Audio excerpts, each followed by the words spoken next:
Comienza Clásica en Radio María, dirigido por María José López.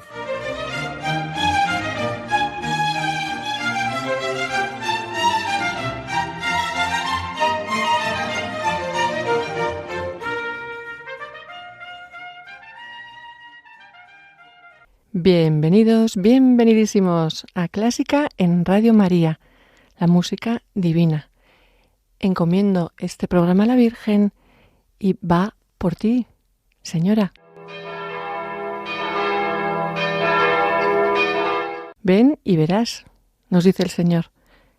Hoy en nuestra oración pedimos ponernos a su lado, como hicieron Andrés y Juan, para dejarnos amar por Él, darnos cuenta de cómo nos mira fijamente y nos nombra.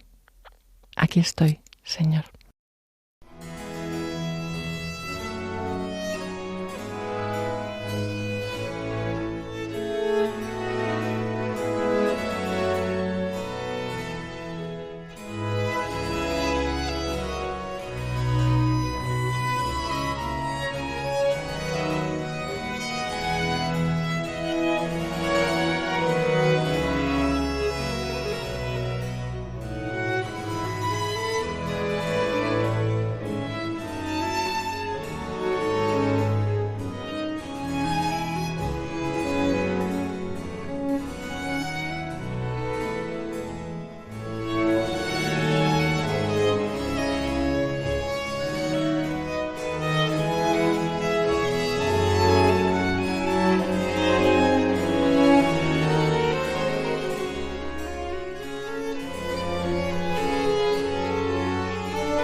Era el inicio del largo Manon tanto del concierto para dos violines de Johann Sebastian Bach.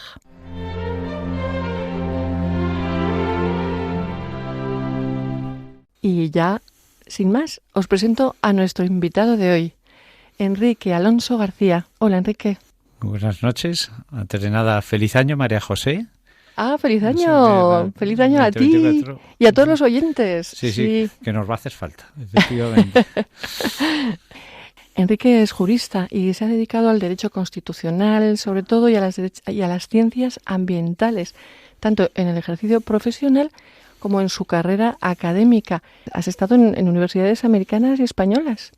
Sí, bueno, y asiáticas también, pero sí. Más, sobre todo, más americanas que españolas. Y hoy es consejero de Estado y músico, como luego veremos. Enrique, si yo te pregunto música y Dios. Bueno, la música y Dios van unidas, como se verá. Además, algunas elecciones, en mi caso, desde la niñez, y es difícil entender la música si has tenido formación religiosa sin hacer esa combinación, lo cual no quiere decir que también en sí mismo la música también pueda traslucir y es esencial para la vida humana. En todos los aspectos, el aspecto de buscar momentos de relajación, de nostalgia, añoranza, tristeza, de inmensa alegría, la música sirve. Sin ir más lejos, pues hace poco se presentó un libro que es excelente, ¿no?, por Daniel Abad Casanova y Fernando Botella, que se llama Vivir con música, que la lectura recomiendo porque es un libro de muy reciente aparición que a mí me impresionó y me ha impresionado porque me ha hecho a mí mismo entender muy bien mi propia vivencia de la música, y por eso creo que se lo va a hacer entender a todo el mundo qué significa el ritmo, el silencio, la armonía, etcétera. ¿Y cómo vamos a empezar este programa? La idea que yo tenía era hacer un seguimiento, por así decirlo, histórico, empezando por cuando la música realmente empezó a expresarse como tal en orquesta en la época medieval, hasta pues la música más actual, clásica de este mismo siglo. ¿Y la primera pieza? La primera pieza es, he elegido una cantiga, la 166, de Alfonso X el Sabio. Ya sabéis, queridos oyentes, las cantigas son composiciones medievales que contaban principalmente milagros sucedidos con la intervención de la Virgen. Sí, es que las cantigas de Santa María, que se llamaban así, efectivamente, del siglo XIII, fueron una expresión obviamente religiosa, siguiendo un poco efectivamente la tradición que era también a su vez profana y tanto religiosa. Se llamaban cantigas básicamente cuando eran religiosas, si no se utilizaba normalmente otra terminología musical, pero en cualquier caso son una pieza fundamental para adentrarse en la música. En particular, si quieres, la música, sobre todo de mi especialidad. ¿Por qué? Porque es un instrumento moderno, pero tiene muchas raíces también en los instrumentos medievales, en el arpa, en la cistola, en el laúd, etcétera, con lo cual para mí tiene especialmente valor el redescubrimiento que se está haciendo de esta música medieval. ¿Y por qué esta en concreto? Pues esta en concreto porque si uno mira, en realidad, por ejemplo, las cantigas, Narciso Yepes tocaba algunas, etcétera, también, pero esta, la 166, está causando, por así decirlo, es que es sensación. ¿Por qué? Porque son la expresión más clara que hay de la musicalidad, por así decirlo, celta, portuguesa, galaica, pero también inglesa, galesa, etcétera, del mundo celta. Ah, no había caído universal. yo en ese razonamiento. Sí, esa es la impresión que a mí me da, porque uno mira y incluso esta cantiga a veces se toca, y mucho, sin letra, porque es galaico-portuguesa y por tanto difícil de entender, pero es que sirve desde para comportamientos espirituales, entrenamientos, hasta por supuesto la religiosa, que es la principal cuando se canta la letra, obviamente. ¿La letra que dice? La cantiga es bastante larga, esta. Se ha incluido en la versión la estrofa final, que en castellano, aunque se oirá en galaico-portugués, dice: y de esto a Santa María dieron gracias y loores, porque libra a los enfermos de males y de dolores, y además está rogando siempre por los pecadores. Y por ello debemos todos ser súbditos suyos, en la traducción castellana de la Universidad Complutense, creo. Qué bonito. Pues si te parece, procedemos. Eso es, sí. Procedemos y hay sorpresa, querido oyente. Ah, bueno. Santa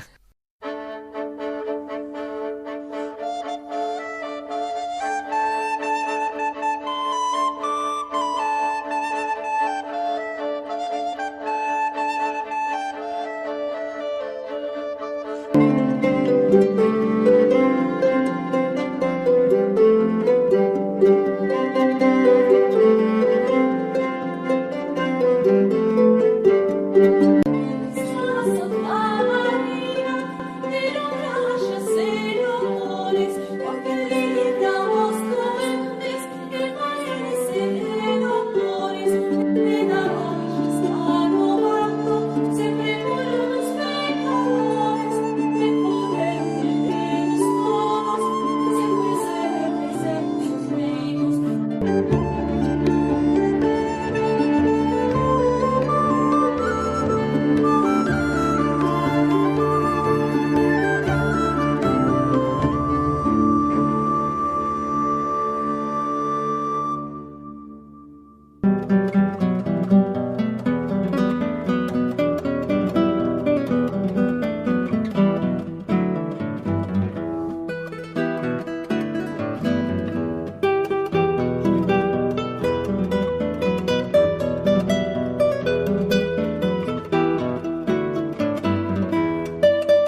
hemos escuchado la estrofa final de la cantiga 166 de las Cantigas de Santa María, compuestas bajo el mandato de Alfonso X el Sabio.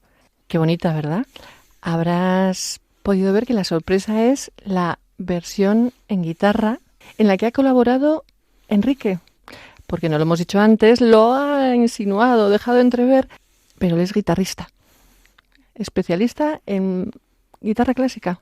Bueno, guitarra clásica y ahora más recientemente en mi vida también a mi juicio, es clásica, ya lo veremos luego, pero también en guitarra de jazz, electroacústica, directamente porque también me pareció muy bonita, pero eso es una época más reciente. ¿Y por qué la guitarra? Bueno, porque de niño pues fue el instrumento, o era guitarra o era piano, son los dos instrumentos que, sí, por así decirlo, completan la música. No necesitas tener más músicos alrededor, ni para el ritmo, ni para nada. Y yo lo que ocurre es que acompañaba a mis hermanas pequeñas y tal a clase de ballet, de baile, y claro, me aburría mientras ellas bailaban, yo no he bailado, pero era un sitio donde se tocaba simultáneamente también, se bailaba flamenco y había bastantes guitarristas, entonces ahí me aficioné a interactuar con ellos, primero en guitarra flamenca, luego ya un poco más mayor también en guitarra ya clásica, con Fernando Ortega, un discípulo de Regino Sáenz de la Maza, don Antonio Ortega, y ya pues, tuve que estudiar bastante más en serio. ¿Y llegaste a dar conciertos? Llegué a dar sobre todo uno más importante en la zarzuela, que eso me aterrorizó. Una de las cosas que me hizo a mí pensar, es un fenómeno, tú lo sabes, María José, ¿no? La colgué 40 años, del terror de preparar ese concierto, porque entonces era solo música clásica repetitiva, no tenías creatividad y era práctica, porque la música es eso, no nos engañemos. Los buenos músicos son los que son, cuantas más horas practicas, director de orquesta, sí, si no solista, si no miembro de orquesta, y el tiempo que pasé, el mes que pasé, 24 horas sin dormir, ensayando, dije, esto no es mi vida, y entonces la colgué, pero la colgué casi 40 años, hasta que un día encontré una guitarra en casa de mi hija y volví a tocar otra vez y me he vuelto a aficionar hace ahora unos 10 años otra vez. Qué bien. En este orden cronológico que nos pones tus obras, ¿a dónde nos llevas? Ahora se me ha ocurrido también, y también por fenómenos de niñez, porque yo también era, como luego se verá, niño cantor, y una de las cosas que más me impresionó, porque está grabado pues al año de nacer yo, no voy a decir el año, por curiosidad, pero era el Stabat Mater de Pergolesi, que yo lo oía sin entender, con 4, 5 o 6 años, y lo sigo oyendo, y cada vez que necesito emotividad, tengo casi LPs totalmente rayados y tal, pero ahora se ha digitalizado. ¿Siempre la misma versión? Siempre la misma versión, porque fue de la que, entre comillas, me enamoré, de la soprano, que era de Hartford, de Connecticut. Luego he visitado su ciudad y tiene ahí un museo también de Stig Randall, y de la alemana Hengen, Elisabeth Hengen, con Mario Rossi, que eran el coro de la versión coral, por así decirlo, de la Filarmónica de Viena, igual que en España existe el coro de RTV en paralelo a la orquesta de RTV. Tengo curiosidad por conocer tu versión. Ya sabéis, el Stabat Mater, el dolor de la Virgen al pie de la cruz.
Llega a Londón.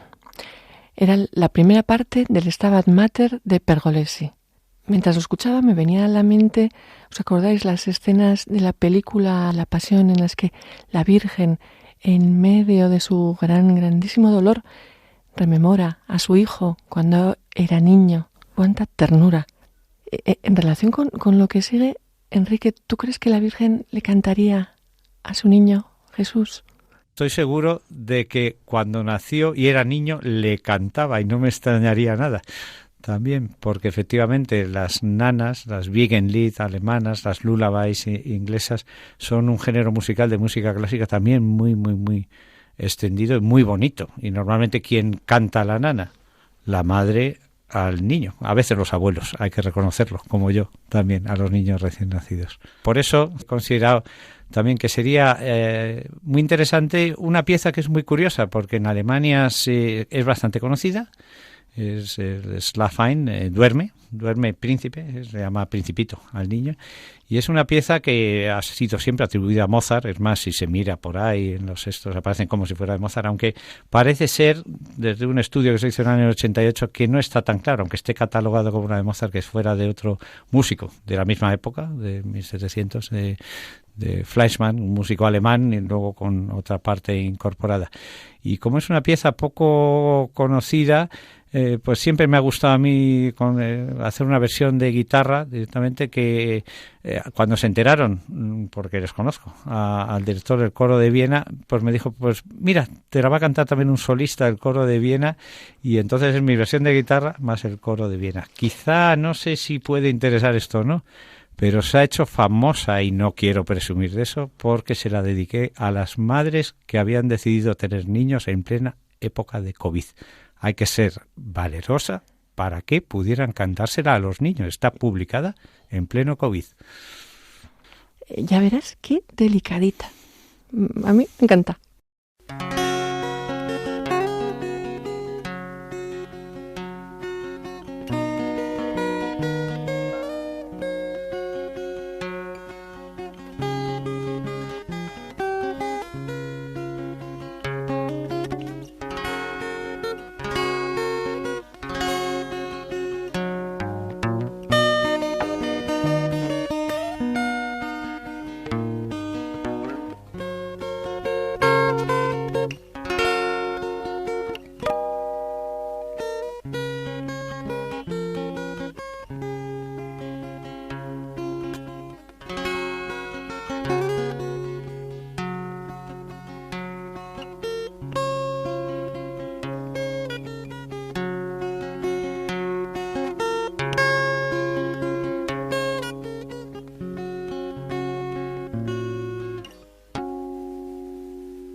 Schlafe, mein Prinzchen, schlaf ein.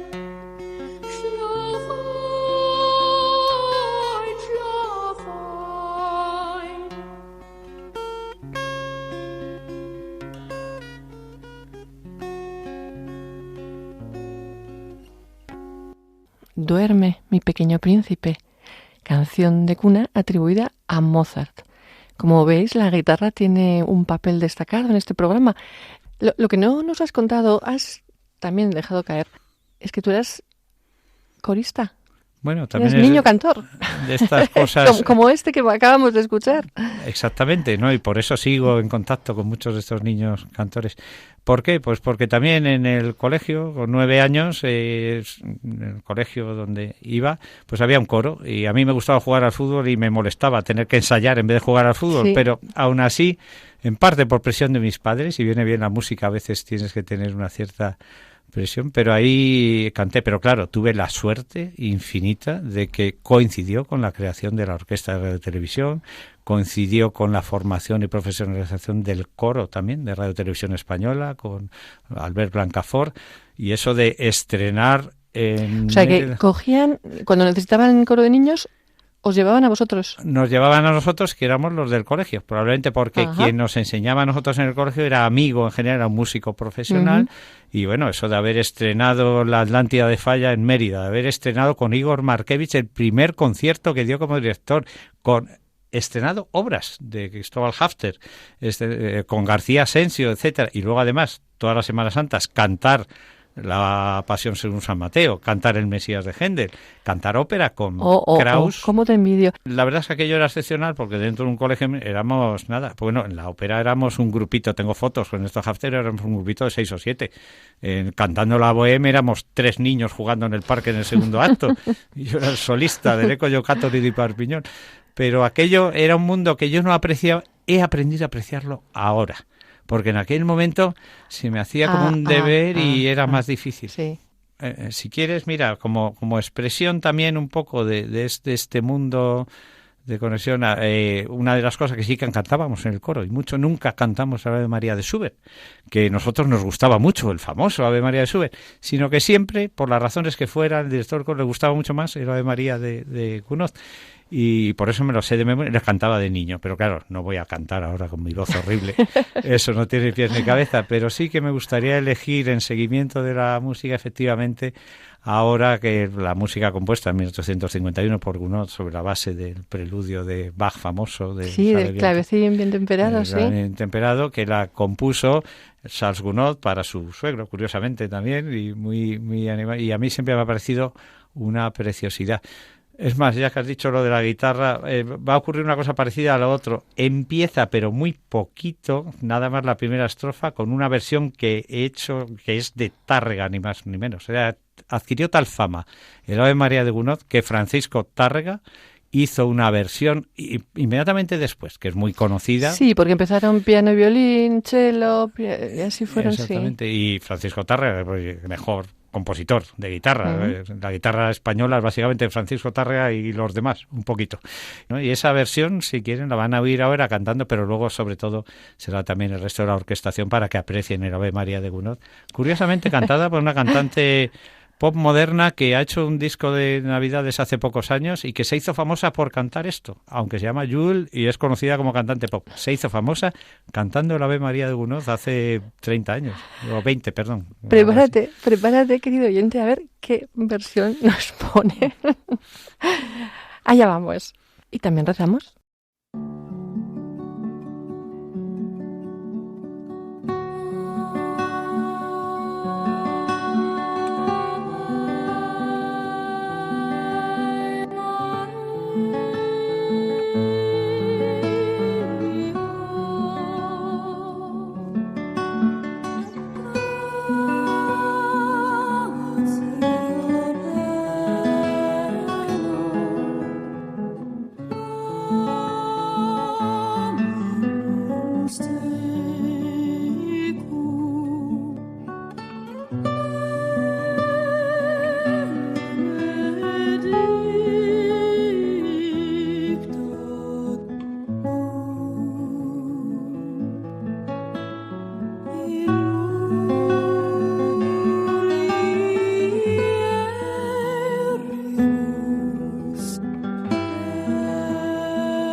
el siempre precioso Ave María de Gounod. ¿Qué te ha parecido esta versión? No, se lo pregunto al oyente. A ti ya sé que muy bien. Por eso la he elegido. Claro. Bueno, tengo un problema ahora. Enrique trae una pieza que yo no sé cómo ligarla con la música clásica. No lo sé. ¿Nos cuentas, Enrique? Bueno, es una pieza porque entendemos la música clásica en el sentido europeo. Si uno va a Asia, China, Japón, la música clásica es también otra cosa. Si va al mundo árabe también es otra cosa. Y yo, por motivos que no vienen a cuento profesionales, siempre he tratado mucho con comunidades indígenas, sobre todo norteamericanas, canadienses y ¿Con indios? Dakotas. No se llaman indios ahora, eso está political correctness, se le llama o bien Native Americans, nativos americanos, ¿sí? O Aboriginal American, que es como está recogido en el derecho, la denominación de sus derechos de autonomía, sí, que tienen formalmente. Y entonces siempre me ha llamado la atención, pues sin ir más lejos, uno de ellos, porque los que cantaban mejor, básicamente tambores. Hay que saber que los tambores estuvieron prohibidos en Norteamérica durante casi 100 años. No podían los indios tocar. Al indio tocaba, se le metía en la cárcel, porque era la expresión de su mundo y estaban ya en la época al revés de incorporación, lo que se está descubriendo ahora en Australia, etcétera, de cómo incorporamos al mundo, en ese caso de los nativos norteamericanos o canadienses, a estas poblaciones. Y entonces, ¿qué ocurre? Que oír esa música de los tambores, yo he oído mucho también otras canciones que estuvieron prohibidas. Por ejemplo, la danza de los fantasmas era la que cantaban cuando iban a atacar realmente, para atacar a la caballería norteamericana en los fuertes que había del Medio Oeste, sobre todo los Lakota, que se utiliza Sioux es un término europeo. Ellos no se llaman Sioux, se llaman Lakota. Ah, los Sioux son los Dakota. Los Sioux son los Lakota, sí, igual que sí, son nombres distintos porque ellos adoptaban otro nombre. Y entonces ellos tenían la horse dance, la danza del caballo para sanar, totémica, etcétera. Tenían también la danza del fantasma, tenían la danza del sol, pero son danzas profanas, por así decirlo, que han seguido en su cultura. Y clásicas para ellos. Vale. Clásicas para ellos, exactamente. Pero también, ¿por qué clásicas deben ser para nosotros? Porque sin ir más lejos, claro, la asimilación de culturas tiene su valor, y el apreciar la cultura aquella, tanto la profana históricamente como también la moderna, porque Black Elk, que es del que traigo la oración de Black Elk cantada con la música tradicional. ¿Quién es Black Elk? Black Elk, que bueno, en España es difícil serlo, es un indio que era prácticamente primo hermano de Crazy Horse, de Caballo Loco y de Sitting Bull. ¿Y es alce negro? Alce negro traducido, Black Elk, efectivamente. No es alce. El elk en América lo traducimos como alce. El alce es moose, es un ciervo muy grande, que solo existe en Norteamérica. Entonces se llama Black Elk, era el nombre que tenía él, y él se convirtió al catolicismo, básicamente por influencia de su mujer, etcétera. Y entonces, como él era un gran jefe indio religioso en la cultura anterior, pues simplemente transmitió ese mismo valor al catolicismo. Y ahí tiene es conocidísimo, hay un libro que luego se ha recogido después porque su tradición era oral, que era Black Elk Habla, que es una joya de la literatura, que eso también se ha plasmado en música en 1932, él estaba todavía vivo y por tanto le dio, y es simplemente una oración católica al Dios desde esa perspectiva, que por eso es curioso, se parece casi más al rap moderno, porque los indios cuando cantaban hablaban más que cantaban, acompañados por la música básicamente de tambores, en fin, de sus propios instrumentos. Bueno, ¿qué te parece? La ponemos. Yo tengo mucha curiosidad.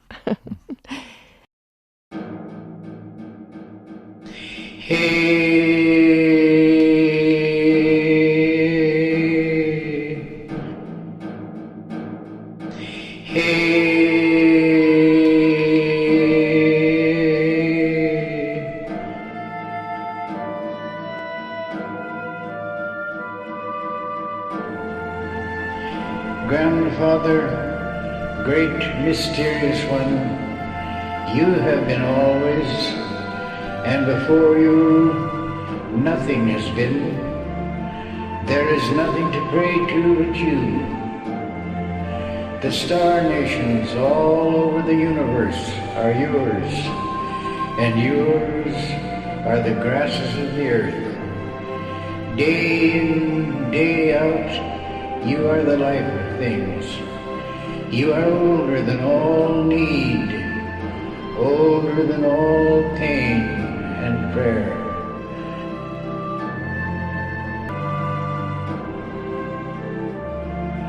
Teach me to walk the soft earth, a relative to all that live. Sweeten my heart and fill me with light. Give me the strength to understand and the eyes to see. Help me, for without you, I am nothing.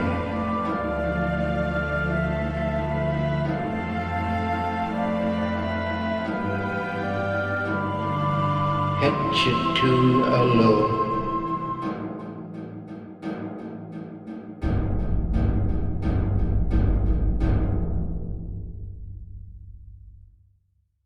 Yo no sé si esto habrá sonado en ningún programa. ¿Tú crees que es primicia en la radio? Pues eso ya no lo sé. Yo creo que sí, directamente, porque tampoco, por lo menos en España. En América es más normal oír esto. Pero yo creo que es importante ver que la música clásica tiene otras variantes también fuera, más allá de la europea. Y creo que vamos con otra cuasi primicia. Y tan primicia, 10 de junio del año 2023. La primicia es que una de las piezas de música clásica que todo el mundo identifica casi como la pieza por excelencia de música clásica es el famoso Adagio de Albinoni. En cuanto suena la música, todo el mundo va a saber qué es. Que, como todo el mundo sabe, no lo escribió Albinoni.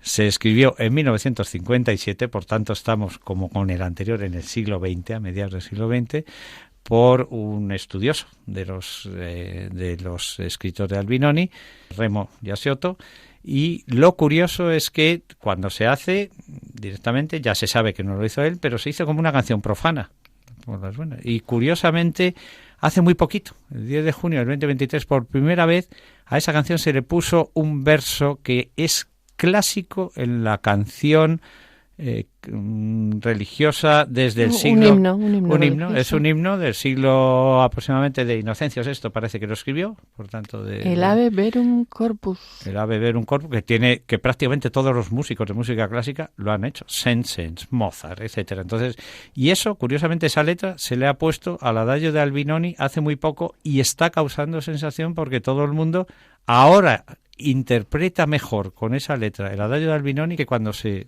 toca. Es una versión también de un coro muy famoso, el más famoso del mundo actualmente, también de niños, de ahí mi tradición de conexión con ellos, y lo canta el que está considerado el niño mejor cantador en la fecha de la actualidad, Musrafi. Espero que les guste porque impresiona, todo el mundo que le oye lo impresiona. Era básicamente el verso de la misa en latín en el momento de la Eucaristía, el cuerpo de Cristo.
era el Adagio de Albinoni incorporando el Ave Verum. Como veis, Enrique es una fuente de sorpresas y nos trae versiones insospechadas. Y además, Enrique, este es un programa de música clásica y tú me traes cosas que están ahí en el filo.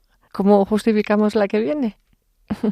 Pues la que viene, es verdad, esa es, muy sinceramente, es una pieza elegida del mejor músico de jazz según las encuestas. Todo eso es muy discutible como todo. Miles Davis, que es trompetista y que precisamente en una de las composiciones que hizo en el año 51, si no me equivoco, Kind of Blues, se llama, ¿en qué consisten los blues? Pues tocaba bastantes, y hay una que es muy curiosa porque todo el mundo dice que tenía mucho que ver con el origen del gospel, con una cierta tradición del jazz que normalmente era muy profano, jazz como tal, simplemente, incluso de contenido discutible, pero que a partir de los años 50, 60, esta pieza es del año 59, que es cuando surge lo que se llama el free jazz. El free jazz es que se desvincula un poco de todos los ritmos típicos que había tenido el jazz hasta entonces, el swing, etcétera, y empieza a incorporar elementos de toda la música clásica, sobre todo la europea.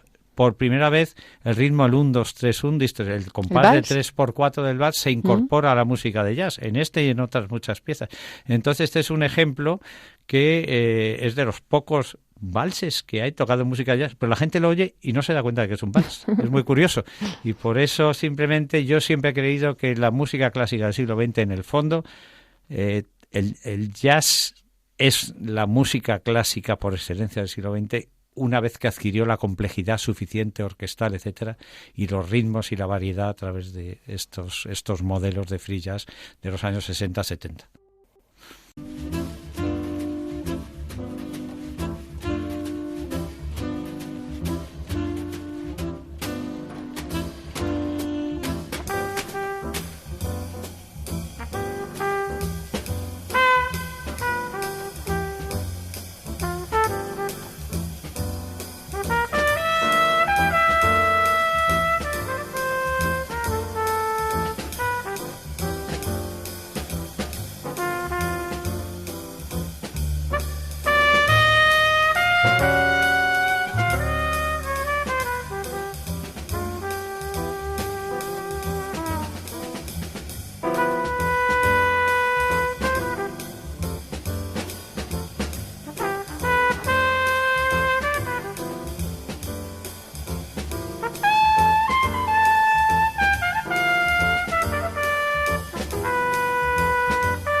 Era Miles Davis en Kind of Blues.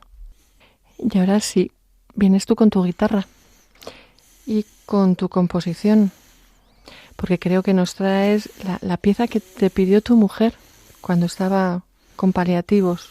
Morir al lado de mi amor. La quería cantar ella. La quería cantar ella, y viene todo porque oímos esta versión de esta canción en Galicia. Bueno, la versión más conocida, todo el mundo lo sabe, la de Demis Roussos, que cantó y que es impresionante porque lloraban en un concierto en Galicia muy poco antes de morirse. Sabía que se iba a morir. Y entonces eso desde siempre mi mujer había dicho, como te vas a morir mucho antes, como todos los hombres que os morís antes, vete aprendiéndotela porque yo estaré a tu lado.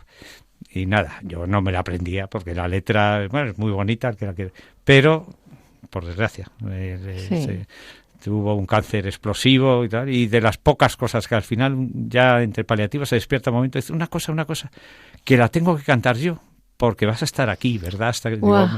Y entonces estaba con paliativos. Los pelos de punta. Y entonces me fui corriendo a casa y oí la canción por primera vez, que no había oído hablar de ella, y la tuve que componer, esta versión de guitarra, en 1 hora, 2 horas, tocarla, grabarla y llevársela para que susurrara, y fue lo último. Se despidió así del mundo, sonriendo y susurrando esta canción, junto con, lo digo para que no suene raro, sonido de ballenas por detrás. ¿Por qué añadí el sonido de ballenas? Primero, porque al grabarla tan deprisa el sonido era un poco defectuoso, y segundo, porque a mi mujer le encantaba. De hecho, su actividad profesional, un poco tardía ya, pero durante 10 años hizo un centro para llevar investigadores españoles y europeos a Estados Unidos, y de Estados Unidos a España, se llamaba Yubarta, que era el centro, es la única ballena que está igualmente en las costas de Estados Unidos y está en las costas de España, en Galicia, por eso siempre Yubarta es el nombre español. Y son los cantos de la Yubarta, que es la ballena que mejor canta. Eso, sois tal para cual, ¿eh? Descansa en paz, Ana. Eso espero, sí. Efectivamente.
Y simplemente es verdad que una canción en teoría no es religiosa, pero ante la emoción de la rapidez de todo, fue lo que en el propio misa funeral lo puse en el tanatorio y me di la vuelta, no podía aguantar, pero oía sollozar a 300 personas detrás directamente, con lo cual para mí adquirió esa dimensión espiritual adicional, porque fue en la misa mismo cuando sonó, antes de acabar la misa, en vez de palabras mías.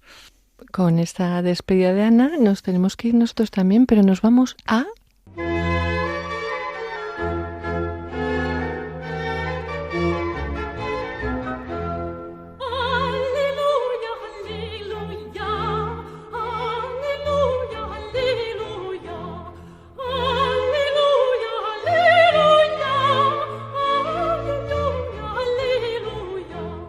Sí, Dios es alegría. Y Enrique, nos traes una pieza alegre. Bueno, sí, pues me parecía, es verdad que lo otro, que se acabara este programa llorando todos oyendo esa canción. Y la otra que fue, pues una de las que más también la hizo feliz, no nos vamos a engañar. Porque además era muy vital. Era muy vital, era absolutamente vital. Era deportista, cuidaba de niños autistas, luego estudió ciencias ambientales. Pero en esta además era especialmente bonita porque me pidió que se la compusiera, y es una versión de guitarra de un vals muy conocido para la boda de nuestra hija. Y efectivamente ¡olé! Fue la que empezamos a bailar, yo simulaba estar tocando la guitarra y de repente sonaba la orquesta y era ya el baile de la boda. Que por supuesto, inmediatamente después de los primeros compases, que son muy breves, de mi versión de guitarra de esto, que está por ahí colocada, luego ya suena la versión orquestal donde yo, claro, entregué ya a la novia a su marido. Estábamos ya en el banquete de celebración y por tanto lo bailaron todos los invitados a la boda, entre ellos Ana también, muy feliz. Y espero que ustedes también, oyendo esto, sean felices, porque es un vals del siglo XX, también muy oído, pero que la gente no sabe de quién es. Un belga, Johannes, que es casi de los valses modernos semi de jazz clásicos más bonitos que hay nunca escritos, junto con el de Sostakovich. Vamos a bailar encantados.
Qué bien, qué gozadica.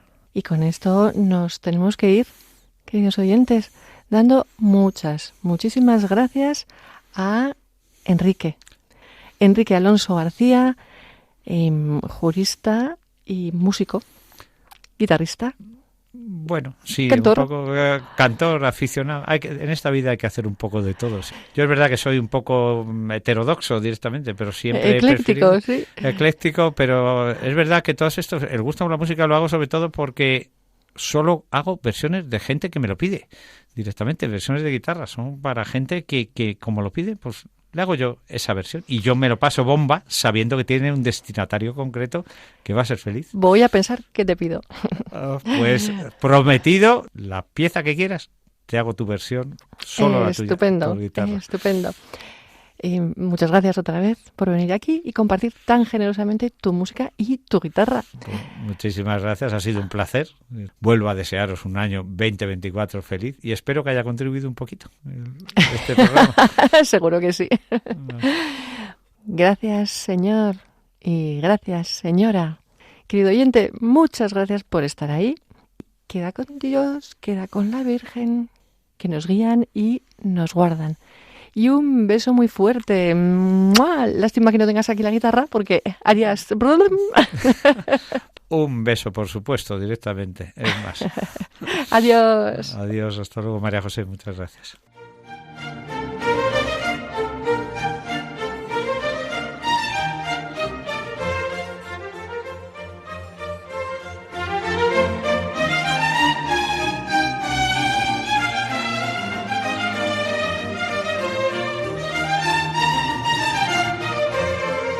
Han escuchado Clásica en Radio María, un programa dirigido por María José López.